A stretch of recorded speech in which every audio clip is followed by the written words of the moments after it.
Good morning. It's time to get in touch. In Touch is a public affairs show dedicated to improving the lives of Susquehanna Valley residents. I'm Freddi Hammer, News Director at Backyard Broadcasting. Montgomery Elementary School kids placed first in their division at an annual state KidWind competition, successfully competing in renewable energy-related tasks. This team is now invited to the national competition in Boulder, Colorado on May 14th through 17th, and that's 2 weeks away.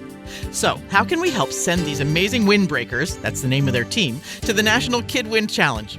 Well, we can donate, support, we can share their story, and today I hope to do just that. I have 5th grade teacher from Montgomery Elementary School District, Peter Ruhl, here with us today to talk about their challenge and get the team on the road. Good morning, Pete. Thanks for joining us today on In Touch. Thank you for having me. I appreciate it. Great. Now let's talk about these kids. I see a picture in the press release you released. There's 5 kids here, but the press release says there's 12 people that are going to go and be a part of the team. So I'm thinking it's support group. Tell us about Wind Kids and how it's fun for them. Yeah. So the number of people going includes 2 teachers, myself and another coach, 4th grade teacher Elizabeth Settlemoyer, and then each of the students is taking a parent with them.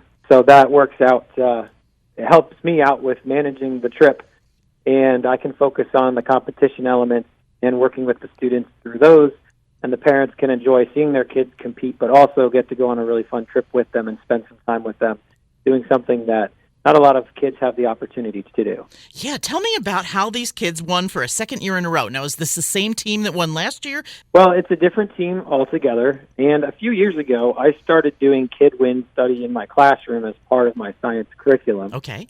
And the interest built. For our first year, we had a team that went to the competition, and they placed 13th, but it was our first year, so I knew it would be a learning curve. Sure. We had prepared the second year, and that's when COVID hit. So I had planned to take 3 teams that year, and then, of course, the next 2 seasons we didn't have a team. So last year, we ended up going with 3 teams to Penn State, and one of the teams won their division again, and so they placed, and they got invited to the national competition. What's different about this year is because the kids are so interested in learning about this, that I started a renewable energy club at the school, at the elementary level. So we weren't just learning about wind power, we were learning about solar power and a little bit about hydropower. And being the first year, our main focus was the KidWind competition, because that's my experience. That's what I know most about from the elementary level with this topic. So we focused mainly on that, but we did touch on solar and hydropower. So the way it worked is we actually submitted 5 teams to a regional competition, which took place at Penn State Hazleton campus back in February. And then 3 of those teams placed in the top 3. And so I took 3 teams to Penn State, where they competed against 2 other elementary school teams from the State College area. And one of our teams happened to win the division again. So it's a different team, 5 completely different students, but same school district, of course. So I'm just happy to keep the streak going, if you will. Tell me a little bit about their project. What do they do? Is it something that comes out right at the competition? They have to figure it out on site, or do they bring something with them to the competition? Very good question. So what we do is we spend time preparing for this competition. Okay. At the 5th grade level, the KidWind competition in general is from elementary all the way to high school, from 4th grade all the way up to seniors. So kids are competing in their own division, age division. At the prelim and state levels, they're focusing mainly on turbine design. So students design a wind turbine, which at the elementary level, basically we focus on blades. So if you've ever driven down the road and see those large white wind turbines spinning, generating electricity, that's kind of what they're building. Okay. So I purchased kits, wind turbine kits, but the kids completely discuss, research, and design their own blades out of cardboard, balsa wood, paper plates. They figure out what material works best. They figure out a design that they feel works. We hook it up to a generator on a KidWind stand, and then we test their electrical output in milliwatts and volts. And then the kids take their turbine design to the competition, and they test there. However, the design of the turbine blades and the turbine itself is not the only component. As a matter of fact, the boys team who won the state competition, they placed second at regionals, but they're also judged on a presentation component where they prepare, in this case, a poster board that demonstrates their knowledge. So what do they actually know about renewable energy, particularly wind energy? What did they learn throughout this process? So even if they don't have the best energy output compared to other groups, if they can demonstrate to judges that they learned a lot or they improved their design to get better energy output, and they have their presentation skills down as far as volume, eye contact, things like that, that actually weighed more than the energy output. So when you compiled the scores, they ended up placing first.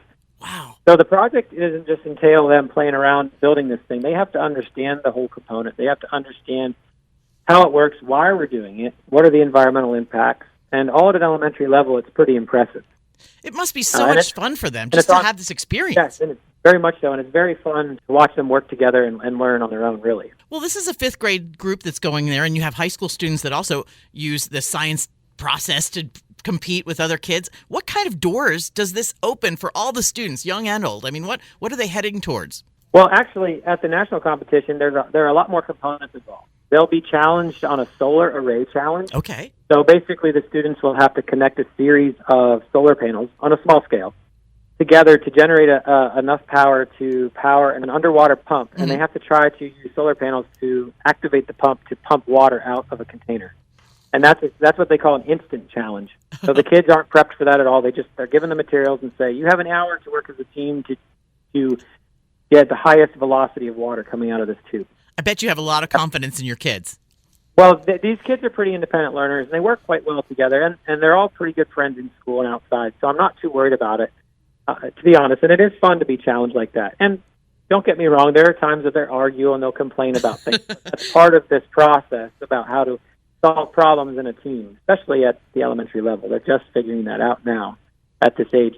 But they also have to do another presentation. They also have to test in 3 different wind speed tunnels.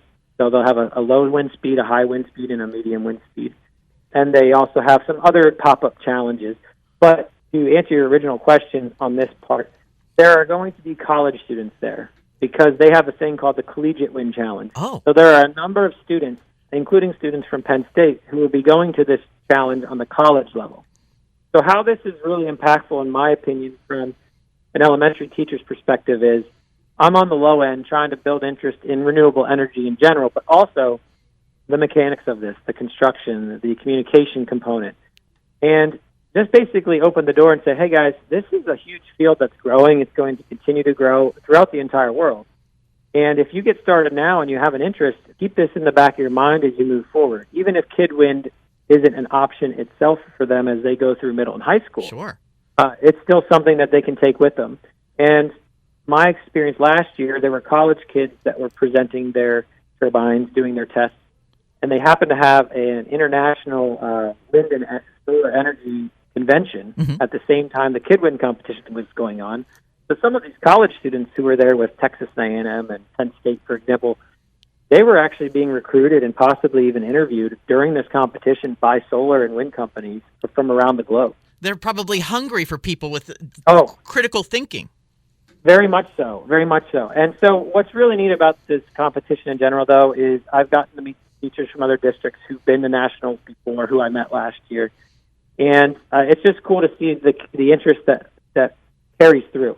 Unfortunately, my situation right now here is I just started as a club this year, so my next thing will be, where do I go next? How do we want to build this club to maybe include more students, perhaps at the middle school level? I would need a couple more teachers to hop on board. Sure. Just to help with the volume of students who would be interested. But you have to start somewhere, and you just have to take some time to think about how you're going to approach each challenge. So hopefully we can get more kids involved, but that's how it starts. I'm sure as these kids head on to college and maybe into the science levels of things, they're going to come back and say, hey, I got ideas for you, maybe if they are impacted enough by your teaching and everything that you guys do together. Oh, yeah, for sure. And what's really neat for me is when you teach 25, 26 kids in a group, a class, you see bits and pieces of every student, more of some than others.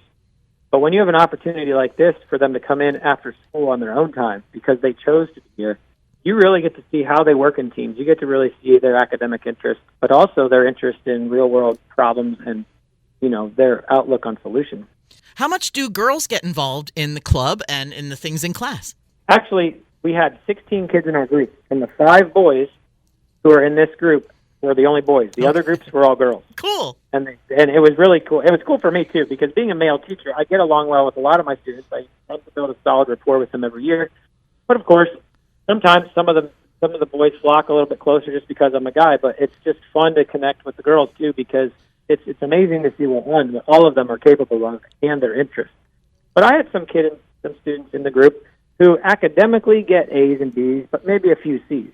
That's the other fun thing, is they're not always the students who academically are the best on the marks, if you will. Yeah. They're the students who have this interest in this topic, and they show you that interest because they can really dive into it. So whether they're a boy or a girl, that's what I really like, is they show up, they're ready to learn about this topic because it interests them. There's a purpose behind it. And that's why this project, to me, is so fun. And that's really the main reason why I wanted to make it a club and get it out of the classroom curriculum, because I could spend more time on it with those kids who really have an interest in it. Well, the National KidWind Challenge is in Boulder, Colorado, scheduled here for May 14th through the 17th. Days for this group of 5 boys that are going to go out there. Hopefully, if we can raise enough money for them. How can we help you get the funds you need to send 12 people to Boulder, Colorado in 2 weeks? Well, any support we can get, as little or as much, is helpful. Honestly, the best way from this avenue of advertising would probably be some sort of monetary check component that could be sent to the Montgomery School District, made out to the Montgomery PTO, with KidWind in the memo line. They're kind enough to handle our account for us this year so we can manage everything safely. So that would be the easiest way. Through social media, we are sending a letter with a QR code and a link. However, we don't have an actual Facebook page yet for this club, but in the future, we will probably be getting that avenue. So that's probably the easiest, the best way to do it. All right. Well, the address there is 120 Penn Street in Montgomery? That's correct. 17752. Well, excellent. I've sent my $25 in through the online portal that you have. Oh, thank you so much. I appreciate that. You're welcome. I just want you guys to go and have this wonderful time. I love seeing children at this level with bright eyes and all kinds of wonderful expectations, and they have the means to do it with the things that they've learned in school. I'd love to see that happen. Oh, yes, and I think a lot of people in the community enjoy seeing that. So any opportunity they get, we try to encourage it and make it happen. Montgomery has really done some great things. You guys have a great curriculum over there. Some great kids come over here to Backyard Broadcasting and perform and participate, and we just love to see that. And all the school districts, of course, but right now we're looking at you guys doing some good things in Colorado soon. Yes, thank you. All right, Pete Ruhl, he's the 5th grade teacher at Montgomery Area School District, taking a team of kids to the KidWind competition in Boulder, Colorado. After winning the state competition here at Penn State, we're just so thrilled and proud of these kids. Peter Ruhl, thanks for all that you do for the kids, and good luck in Boulder, Colorado. Thank you so much. In Touch is locally produced in our studios at 1685 4 Mile Drive in Williamsport. To get in touch with us regarding questions, comments, or topic ideas, call weekdays between 8 and 5, 570-323-8200. You can also write to us at 1685 4 Mile Drive, Williamsport, PA 17701. Attention Freddi Hammer. Or email me at fhammer@backyardbroadcasting.com. For archived programs of our In Touch series, you can download and subscribe to our new Backyard Podcasting feature through a link on any Backyard Broadcasting website or obtained where podcasts are available. You can also subscribe to our YouTube channel, Backyard Broadcasting. The programming discussed here on In Touch does not necessarily reflect the feelings or opinions of the management or staff. Thanks for listening to In Touch, a production of Backyard Broadcasting.